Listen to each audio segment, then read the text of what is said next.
Bienvenue. Selamat datang kepada seluruh penonton dari Yayasan Musik Jakarta. Selamat datang di Auditorium IV Tamrin dalam acara A Tribute to French Composers.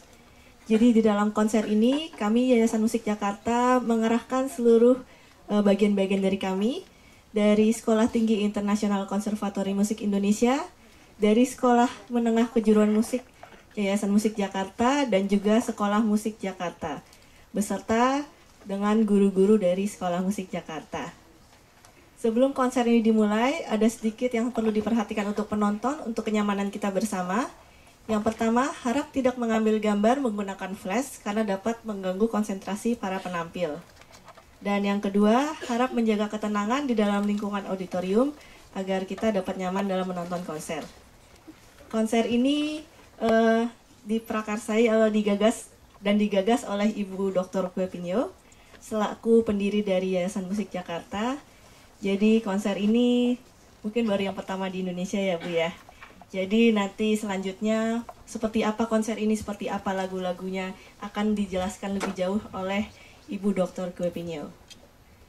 Oke, tidak berlama-lama lagi, mari kita sambut Ibu Dr. Kue Pinyo dan juga nanti para peserta-peserta konser lainnya. Bon spectacle. Bonjour. Bienvenue au concert de musique française. Ya, hari ini selamat datang. Tadi dikatakan bahwa kita akan mengadakan konser tribute untuk French composer. Memang ini baru pertama kali French composer diangkat, atau satu komposer dari satu negara diangkat dalam sepenuhnya dalam satu konser. Beberapa tahun yang lalu, sebenarnya sudah agak lama, saya juga pernah mengadakan konser seperti ini. Dan kebetulan ketika itu diminta oleh salah satu pusat kebudayaan, mainnya kebetulan semua Debussy, tapi hanya setengah program. Setengah programnya lagi juga French, tapi puisi, pembacaan puisi. Kali ini semuanya, ya. Lalu format yang kali ini saya ingin sampaikan adalah lain daripada sebelumnya, karena kemarin ini baru 2 minggu yang lalu saya dari konser dari luar negeri. Saya adakan sambil bicara, sedikit penjelasan, itu disambut sangat baik. Jadi merupakan suatu pengalaman yang bukan saja bisa dinikmati dan juga ada sedikit apresiasi musik. Nah, saya pikir kali ini saya akan coba dengan seperti itu. Ada sedikit penjelasan siapa, kenapa, dan apa, kira-kira seperti itu. Acara sore hari ini cukup padat, penonton juga cukup padat. Ada variatif sekali, ada piano solo, ada duet, lalu juga ada paduan suara, ada paduan suara dengan orkes, lalu yang duet-duet duo ya, ada piano dengan piano dengan flute, ada dengan soprano nanti, ada juga harpa hadir dengan klarinet, lalu piano dengan violin, dan lain-lain. Oh ya, gitar lupa. Ya, semoga bisa dinikmati. Nah, ini tribute to French composer. Kalau kita pikir French composer, kita selalu pikir Debussy, Ravel, ya, yang kita tahu seperti itu. Mungkin belum tahu. French composer ini dari medieval, jadi abad pertengahan, Renaissance, Barok, klasik ini semua ada, ya. Tapi nggak begitu kita kenal. Medieval yang kita lihat ada 3 nama di sini, Guillaume Machaut, ya salah satu yang lebih tenar ya. Renaissance pasti kita pernah tahu Jacques Depre. Lalu di Barok banyak nih. François Couperin, Rameau, Lully, ya, yang banyak tulis opera. Di Barok nih sangat-sangat prominent mereka dalam pembelajaran harmoni atau polifon ya. Nah di klasik kita nggak begitu kenal banyak Pleyel mungkin ya, Gozek mungkin ya. Kenapa? Karena di klasik ini banyak didominan di Vienna. Jadi semua musisi yang mau belajar atau yang berkarya itu datangnya ke Vienna, nggak ke Prancis. Ya. Tapi mulai di zaman romantik itu peranan Vienna udah nggak terlalu dominan, sehingga kemana-mana nih di romantik banyak sekali yang kita kenal. Ini one of the greatest French composer itu si Hector Berlioz. Dia sangat-sangat prominent untuk sejarah musik ya. Gounod mungkin nggak tahu namanya, terlalu kenal, tapi pasti pernah dengar lagunya. Offenbach juga, lalu Saint-Saëns, ya siapa lagi, Fauré, Massenet, ini semua pasti pernah dengar lagunya. Duparc, Godard, ya. Ini nanti kita ada nih di sini kita akan mainkan lagunya. Lalu di zaman berikutnya kita sebut zaman modern. Sebenarnya ini post romantic ya. Post romantic itu banyak sekali komponis yang berkreatif dalam mencoba ya mengikuti tradisinya dari zaman romantik, kembangkan itu atau mencari nuansa baru ya, seperti Claude Debussy yang tadi saya katakan, Ravel ini adalah pionir daripada yang kita sebut the modern, padahal itu post romantic menurut kita ya.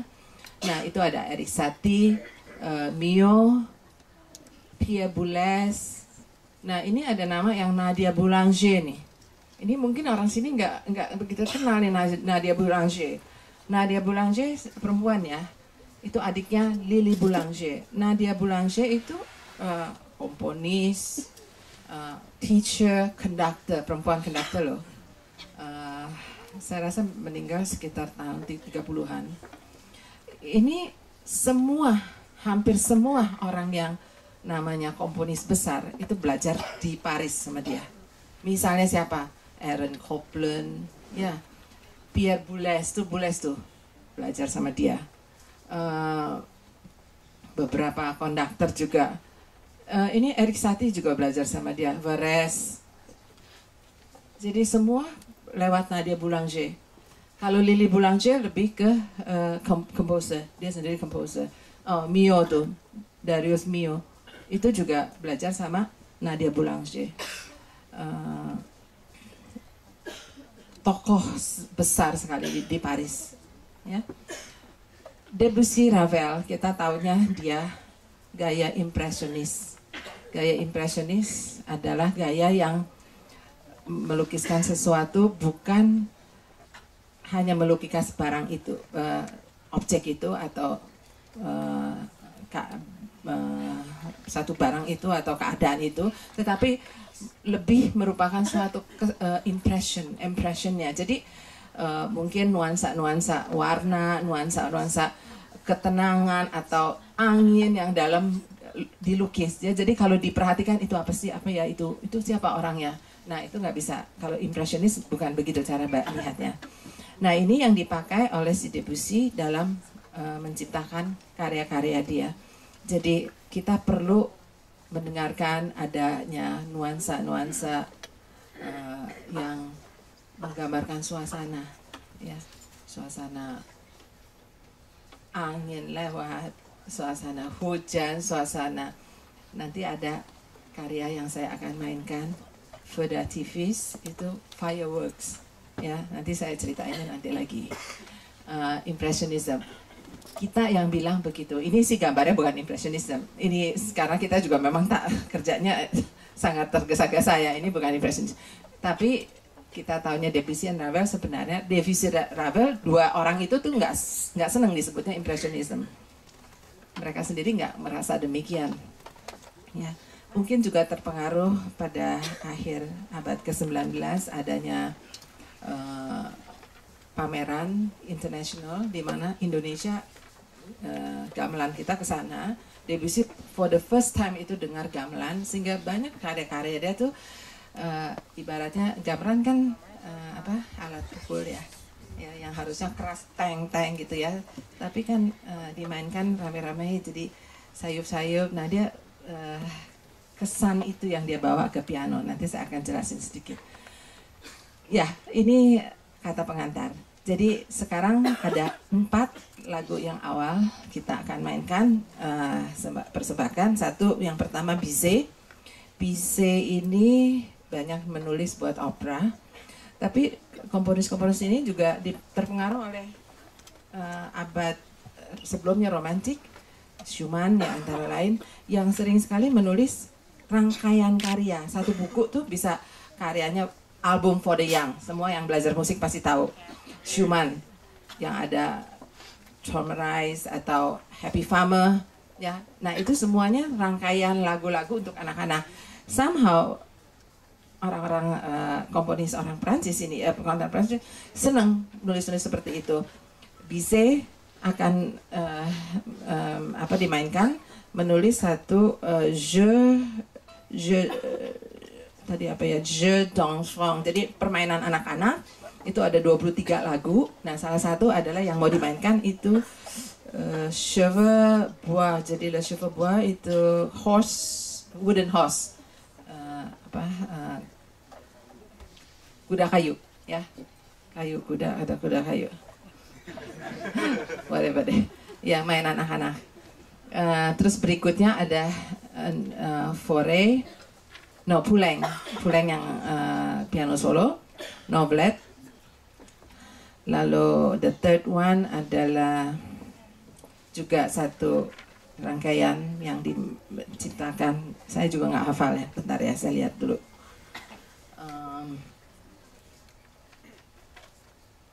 Yang ketiga adalah Petite Suite dari Debussy. Ya, ini Debussy tulis 4 lagu buat anak-anak, ya, akan dimainkan dengan piano duet. Ya, yang dimainkan hanya bagian yang terakhir, ballet. Oke. Poulenc dia lebih meninggalnya tuh sekitar tahun 1960-an ya. Jadi lebih modern ya. Ini Poulenc juga very interesting. Dia tuh banyak terpengaruh dengan Erik Satie tadi kelihatannya. Namanya Erik Satie. Dan dia sendiri tuh nggak pernah belajar secara formal di sekolahan, tapi memang bakatnya luar biasa ya. Jadi dia menciptakan ini lagu Novelette, ada 3 ya, ini dimainkan yang kedua. Yang keempat yang dimainkan adalah trio dari gitar. Nah, gitar trio ini main satu lagu yang sangat modern. Komponisnya meninggal 2016. Orangnya dari Tunisia sebenarnya, tapi kebangsaan Prancis. Trio Magico ya. Jadi ini menirukan lagu Brazilian ya, dengan harmoni yang indah dan tuneful ya, lagu yang melodi bagus. Saya kira itu kata pengantar saya. Nanti kita bisa lihat mainnya apa, kelihatan di sana. Ini yang kita harapkan bisa dinikmati, jadi semuanya bisa ikutin dengan baik. Oke, terima kasih.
Ya, itu tadi saya ada katakan mengenai rangkaian lagu-lagu yang diciptakan dengan suatu ceritaan.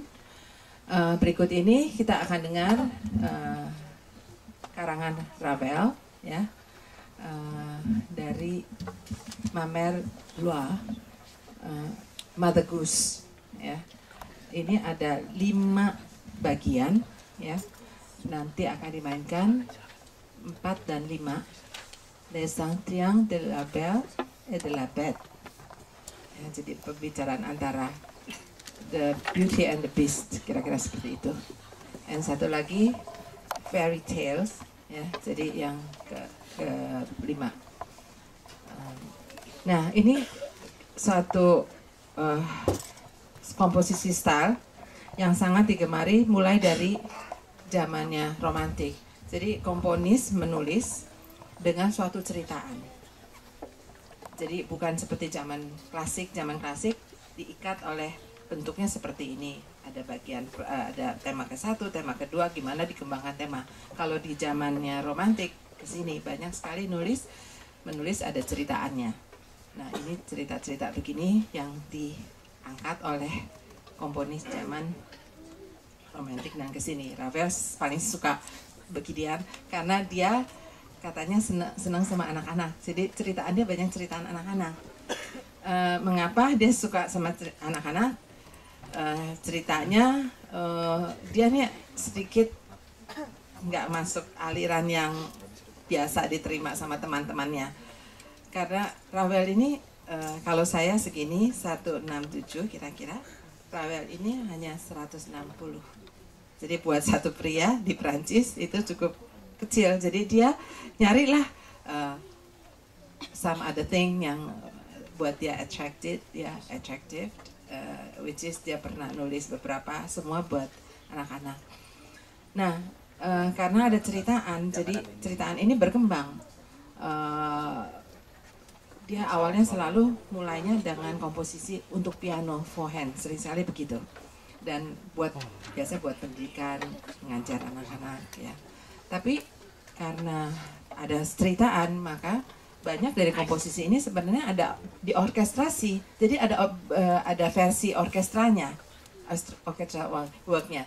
Nah, karena juga imajinatif dan juga impresionis dan sebagainya, komponis ketika itu sangat memperhatikan suara-suara yang yang dikeluarkan dari alat-alat musik yang sebelumnya zaman di klasik kita tahu orkes, ada string, ada woodwind, ada brass. Nah, kalau di zamannya si Prancis ini banyak sekali karya alat musik yang nggak lazim dimulai dipakai. Misalnya apa? Saxophone. Zamannya Beethoven gitu kan nggak ada, Brahms nggak ada yang pakai saxophone. Nah, ini pakainya orang Prancis. Harpa ya di zaman romantik ada, tapi yang kembangkan banyak sekali karya-karya pelajaran harpa semua dari Prancis. Ya, jadi ini antara lain karena keperluan dari warna suara.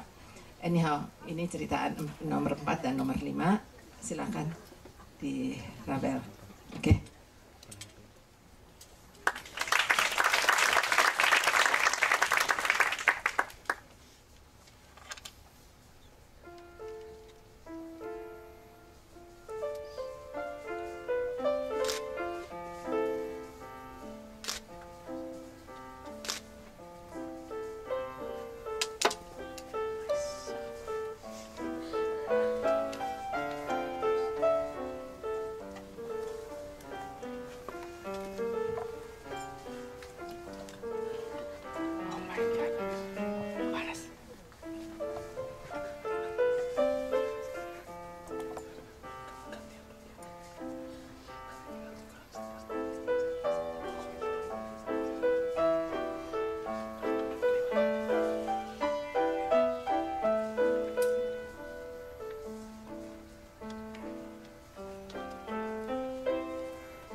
Ya, ini lagu kedua kayaknya ya, pakai glissando ya. Ini memang senang sekali dipakai oleh Prancis ya, komponis Prancis. Rasanya Jerman saya nggak tahu ya, pernah ada yang pakai glissando nggak. Semua yang saya main glissando itu semuanya yang lebih modern, lebih Prancis lah. Ya yang tadi saya katakan, mereka itu impresionis, mencari warna ya, sehingga ada besun, double besun ya. Ini semua dipakai woodwind, dipakai secara penuh oleh komponis-komponis Prancis. Nah ini kan terakhir kita dengar Ravel punya kan. Sebelum kita ada dengar Fauré kan, ya Fauré ya, belajarnya di Paris. Si ini Ravel juga ya, walaupun mereka belum tidak lahir di sana, ada yang tidak lahir di sana. Fauré ini duluan, muridnya Fauré itu si Ravel tadi ya, Fauré, Ravel.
Nah, itu Pavang dari Fore.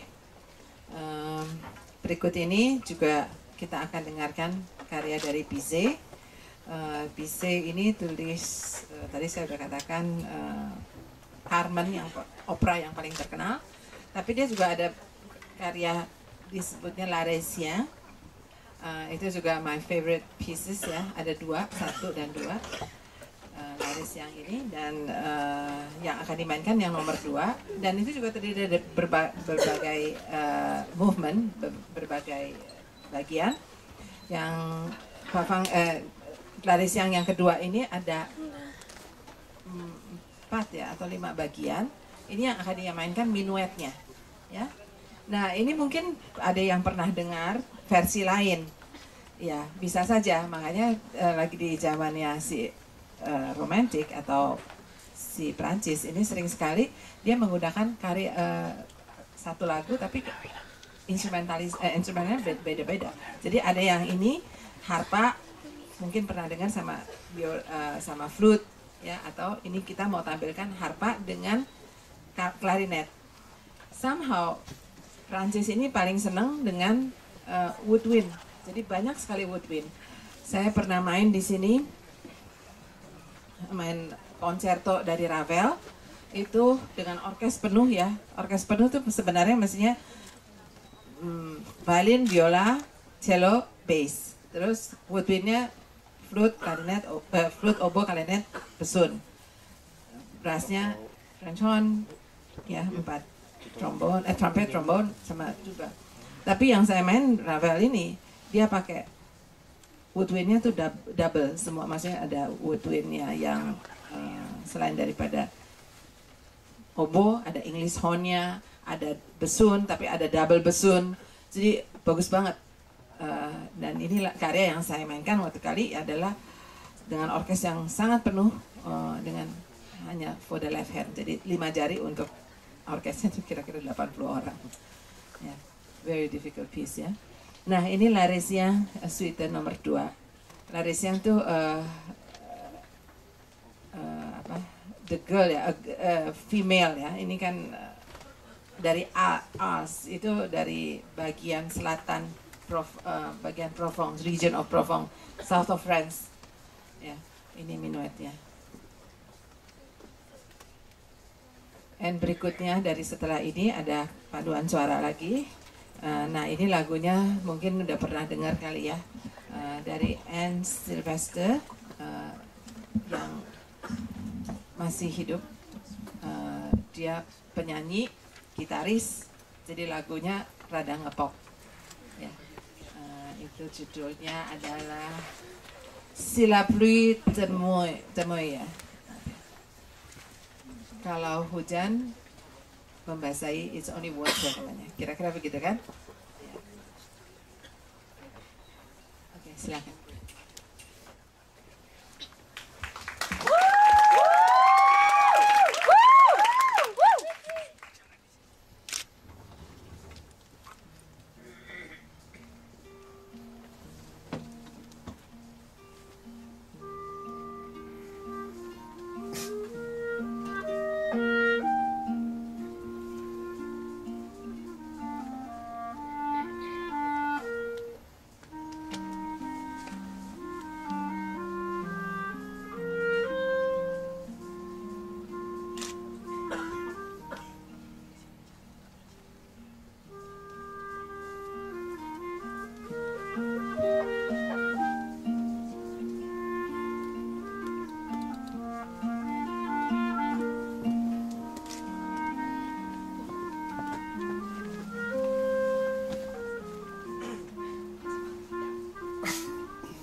disebut beberapa kali Carmen. Sekarang beneran kita akan main Carmen. Hanya one of the in between act ada this piece, beautiful piece, ya in between act of the Carmen.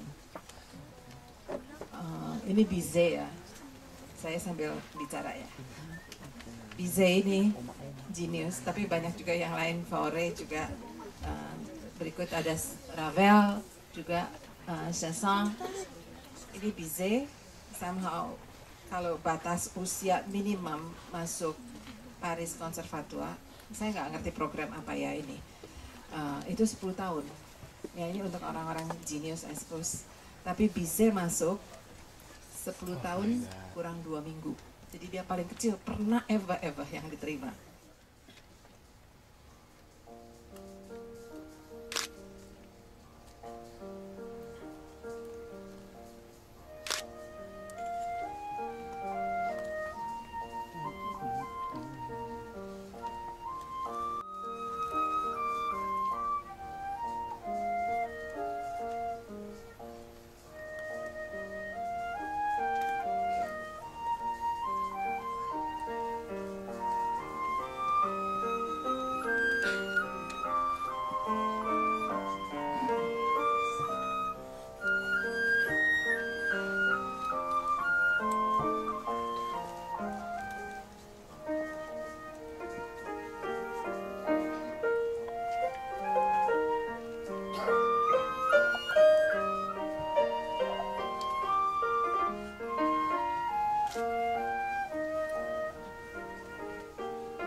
Henri Dupart, Chanson Triste ya.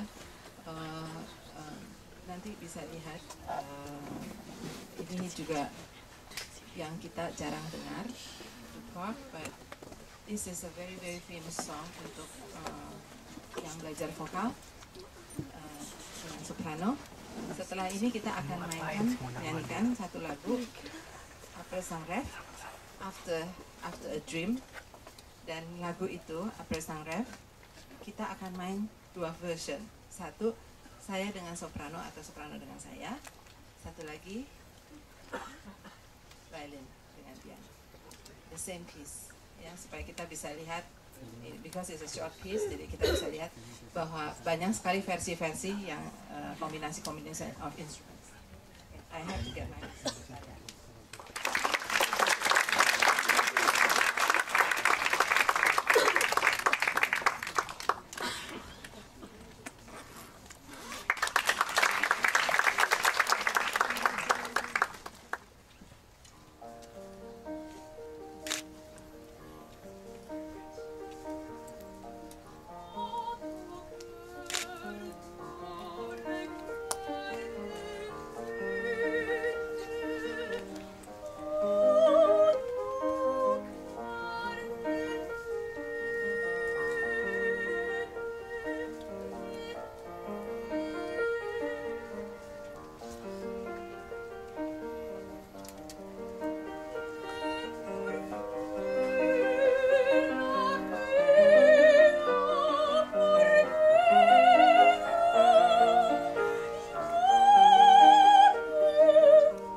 si biolanya ya.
Beda ya, agak beda ya.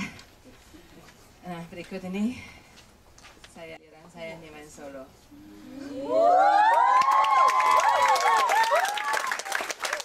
Ini yang penonton di depan dengar saya bilang ini susah sekali mainnya, berbayang semuanya ini. Dan saya juga harus hafal ini. Anyhow, ini dari Debussy punya Prelude. Dia menulis 2 buku. Setiap buku ada 12 ya. Ini buku ke-1, yang satu lagi buku kedua. Ini judulnya, sepertinya judulnya, tapi sebenarnya si Debussy kalau kita tulis di program book kita selalu tulis, kalau bahasa asing kan kita pakai italic ya, tapi untuk ini juga kita pakai italic. Kenapa? Karena ini bukan judul, dia tulisnya, si Debussy tulisnya di belakang. Jadi ini satu komposisi sudah selesai di belakang. Jadi hanya sebagai suggestion, sebagai suatu saran, bisa dibayangin lagu ini seperti ini interpretasinya. Ya. Ini katedral Angluti. Angluti itu yang sunken, yang tenggelam. Tenggelam. Jadi jangan pikir itu kebanjiran, bukan gitu. Jadi itu bisa saja ada cloud, ada di waktu-waktu yang berbeda seperti pagi, siang, dan maghrib dan sebagainya, awannya itu berbeda ya. Jadi ini katedral Angluti. Yang kedua adalah Vedativis. Vedativis itu fireworks. Jadi fireworks ini juga judulnya di belakang. Jadi boleh kita interpretasi sebagai firework, tapi juga boleh terserah, ya. Tapi di dalam firework ini kita bisa lihat, nah kalau tadi banyak glissando, drum. Nah yang ini benar-benar the only composition yang saya tahu itu menggunakan dari sini sampai ke sana. Jadi nanti ada glissando yang semuanya, ya.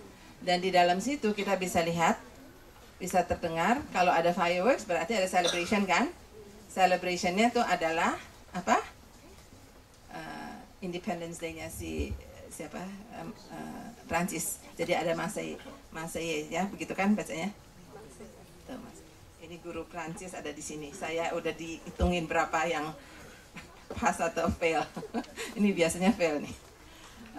Jadi ada satu kalimat ya, terdengar dari jauh ada lagunya, anthemnya Prancis.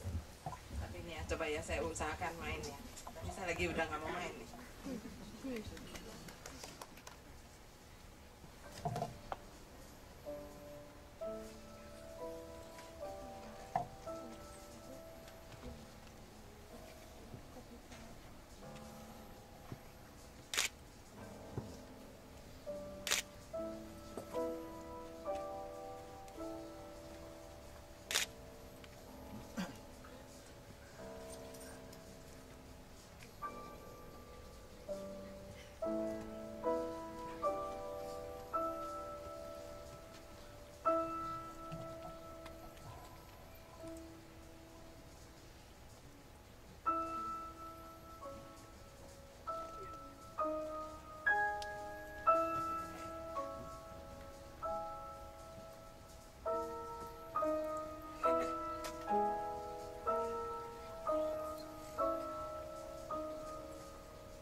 terakhir ya. Ini dari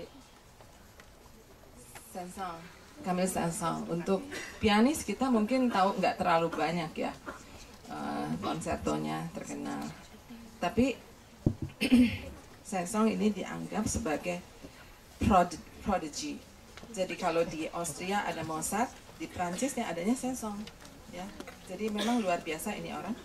Dan muridnya siapa? Muridnya Fauré. Ya. Jadi Fauré punya murid tadi siapa? Ravel. Jadi ini orang-orang hebat ya. Ini semua mereka ini berteman ya. Semuanya kan tadi saya bilang dulu datangnya ke Vienna, sekarang datangnya ke Paris. Jadi kayak César Franck, nah César Franck tuh Pak Yap selalu lagu dia. César Franck itu teman sama ini, sama si Saint-Saëns. Kita sering dengar lagunya yang apa dari Saint-Saëns, The Swan ya. Coba.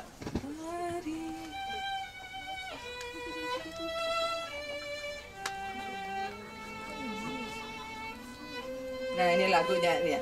Tapi kita nggak main yang itu buat cello. Udah lain kali cari celis ya. Yang kita akan main ini. Kita ini rasanya di Indonesia jarang sekali ya. Rasanya nggak pernah loh ada yang main lagu ini. Bagus banget lagunya menurut saya. Tunggu ya bukunya mana. Apa yang saya mau bilang sama dia juga di Paris. Banyak sekali menang komposisi. Kalau ada competition komposisi, dia sering sekali banyak komposisi yang menang ya. Memang luar biasa ya. Ini Havanese ya, ini mengenai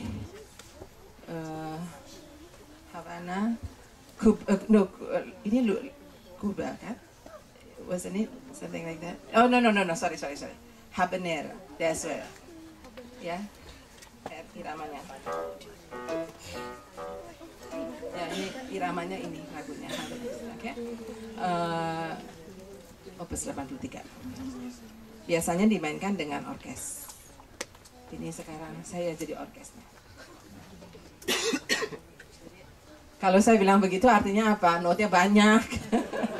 Jadi excuse me. Ini pianis selalu banyak kerjaan. Habanera, rasa Prancis. Habanera kan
Ya, that's the end of lagu itu. Bagus banget kan? Ya, virtuosik sekali dan susah sekali.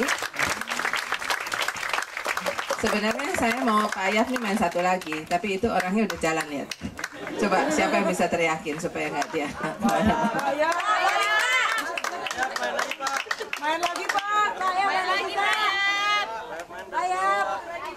Jalan Pak. Balik Pak. Saya mau ganti. Ini ya, itu nggak tahu ya apa pemain biolanya mau main lagi apa nggak. Pokoknya saya bilang aja. Ini kita mau akhiri dengan satu angkor ya. Angkornya ini semua orang tahu pasti dari Masane. Nggak ada tuh, nggak ditulis lagi. Masane. Biasanya kita dengarnya biola sama piano. Tapi hari ini bukan biola, tapi biola alto. Ya. Tapi ini Pak ya punya biola alto juga agak spesial. Wah, nggak tahu itu kemana orangnya. Saya nggak bisa lihat siapa-siapa, ini terlalu silau. Anyhow, ini udah siap belum mau main?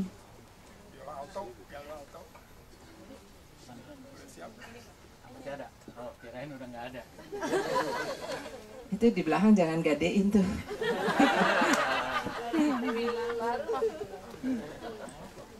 Ini rasanya alat ini Pak Yap belum pernah main di umum ya. Kita coba-coba di sekolah ya. Nah, tapi nggak pernah dimainkan di umum. Jadi kalau kita taunya biola, semuanya kan taunya dibuat dari buah. Buah is kayu, right? Tuh kan guru Prancis ada di situ. Tapi ini enggak.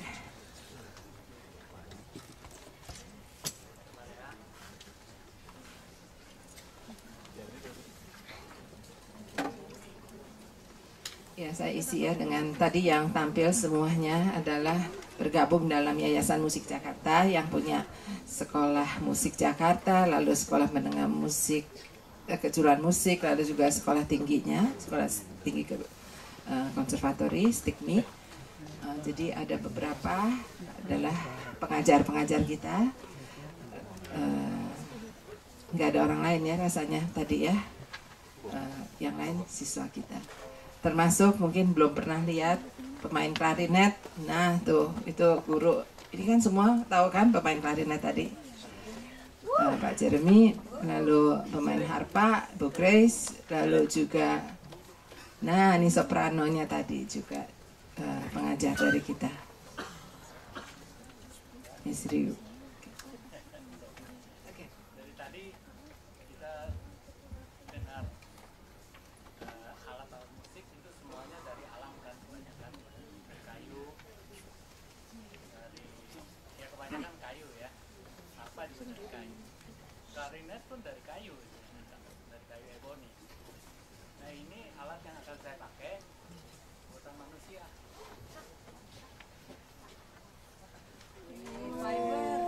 Carbon fiber. Ya buatan manusia juga sih, tapi bukan dari alam ini.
stick atau kayak kayu. Ya bagus juga kan.